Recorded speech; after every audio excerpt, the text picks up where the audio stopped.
The Apollo University, University of Leicester, 35 lakhs fees for 3-year BTech CSE UK. Number one అంటారు. అసలైన number 1 Guru Kashi university.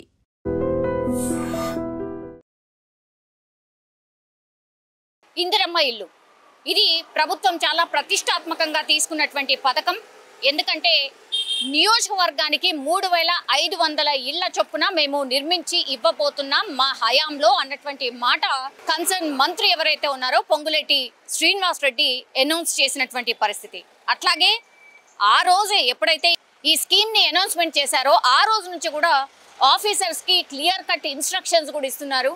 మీ ఇష్టం వచ్చినట్టు చేసిన ఒక్క అనర్హుడికి కూడా ఈ ఇందిరమ్మ ఇళ్లను కేటాయించిన మీ పైన చర్యలు తప్పవు అనేటువంటి మాట చాలా స్ట్రిక్ట్ గా పొంగులేటి శ్రీనివాస్ రెడ్డి సమీక్షలో వీళ్ళందరికీ చెప్పినటువంటి పరిస్థితి ఉంది. ఇప్పుడు గ్రామాలలో ఇళ్ల నిర్మాణం జరుగుతోంది. అట్లాగే రాష్ట్ర వ్యాప్తంగా ఈ సంవత్సరం 1,73,000 ఇండ్లు కట్టాలని నిశ్చయంతో ప్రభుత్వం అయితే ముందుకు వెళ్తున్నటువంటి టైంలో ఇప్పుడు 1,73,000 ఇళ్లలో 50,000 ఇల్లు ఆల్రెడీ ఆల్మోస్ట్ తుది దశకు చేరుకున్నాయి. ఈ మాసంలో అంటే శ్రావణ మాసంలోనే చాలా ఇళ్లకు గృహప్రవేశం చేయడానికి కూడా ఏర్పాట్లు జరుగుతున్నాయి.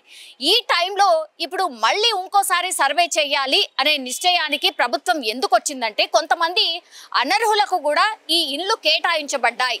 ఎందుకంటే ప్రభుత్వం ఫస్ట్ నుంచి కూడా చెప్తోంది ఈ 360 డిగ్రీస్కి సంబంధించి పూర్తిగా ఆ ఇళ్ల లబ్ధిదారులు ఎవరైతే ఉంటారో 360 డిగ్రీస్ ఆ ఇళ్ల నిర్మాణంకు సంబంధించిన పూర్తి పిక్చర్ కావచ్చు, ఆ తర్వాత జియో ట్యాగింగ్ కావచ్చు, దెన్ పైనుంచి డ్రోన్తోని 4 దిక్కుల ఇల్లుకు 4 దిక్కుల తీసే పిక్చర్స్ కావచ్చు, ఏ టెక్నాలజీ కావచ్చు, అండ్ గ్రామ సభల్లో సెక్రటరీల హెల్ప్ కావచ్చు, ఇవన్నీ తీసుకున్నా క్రాస్ చెక్ చేసుకున్నా సరే అధికారులు గుర్తించినటువంటి అనర్హుల జాబితా ఎంత అంటే 1950 ఇండ్లు ఏవైతే ఉంటాయో అనర్హులు ఉన్నారు ఇందులో.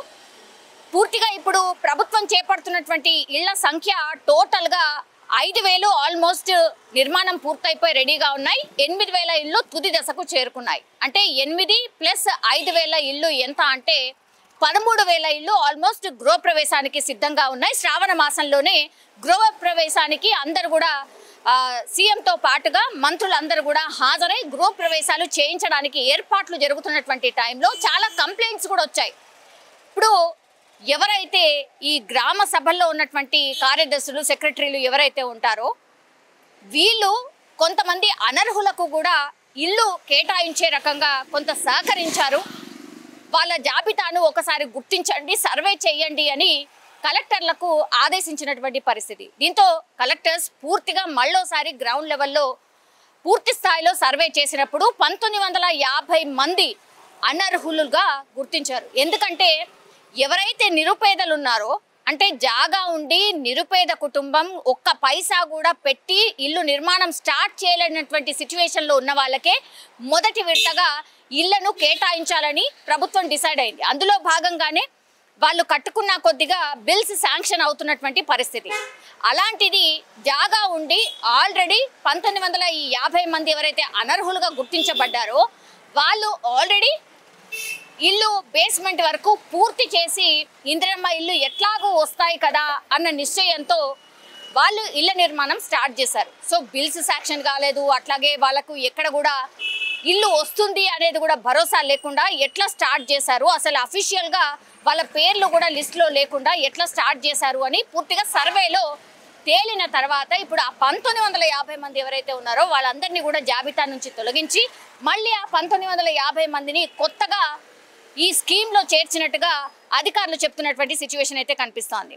సో ఈ 1950 మంది జాబితా ఎవరిచ్చారు, ఎవరెవరు ఇందులో ఇన్వాల్వ్ అయ్యి ఉన్నారు అని అధికారులు ఒక ఎంక్వైరీ అయితే స్టార్ట్ చేశారు. సో ఆల్రెడీ ఒక 5 అధికారుల మీద కూడా వేటు పడ్డట్టుగా స్పష్టంగా గవర్నమెంట్ అయితే చెప్తున్నటువంటి సిచ్యువేషన్ అయితే కనిపిస్తోంది. ఇప్పుడు ఇందిరమ్మ ఇళ్ళు ఎవరైతే లబ్ధిదారులు ఉన్నారో, ఎవరికైతే ఇందిరమ్మ ఇళ్ళు శాంక్షన్ అయ్యాయో, మధ్యవర్తిగానో లేకపోతే అధికారులు అఫీషియల్గా నోట్ చేసుకోకుండానే మీరు ఒకవేళ ఇందిరమ్మ ఇళ్ళని స్టార్ట్ చేస్తే మాత్రం ఇదే పరిస్థితి ఉంటుంది.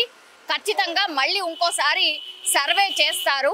అప్పుడు మీరు అనర్హులుగా తేలితే మీ డబ్బు వృధా అవుతుంది, మీకు ఇల్లు కూడా ఫర్దర్గా రావు అనేటువంటి విషయాన్ని చెప్పడానికనే మరోసారి రీసర్వే చేయించినట్టుగా అధికారులు చెప్తున్నారు. అట్లాగే కలెక్టర్లకు కూడా క్లియర్ కట్ ఇన్స్ట్రక్షన్స్ కూడా ఇవే.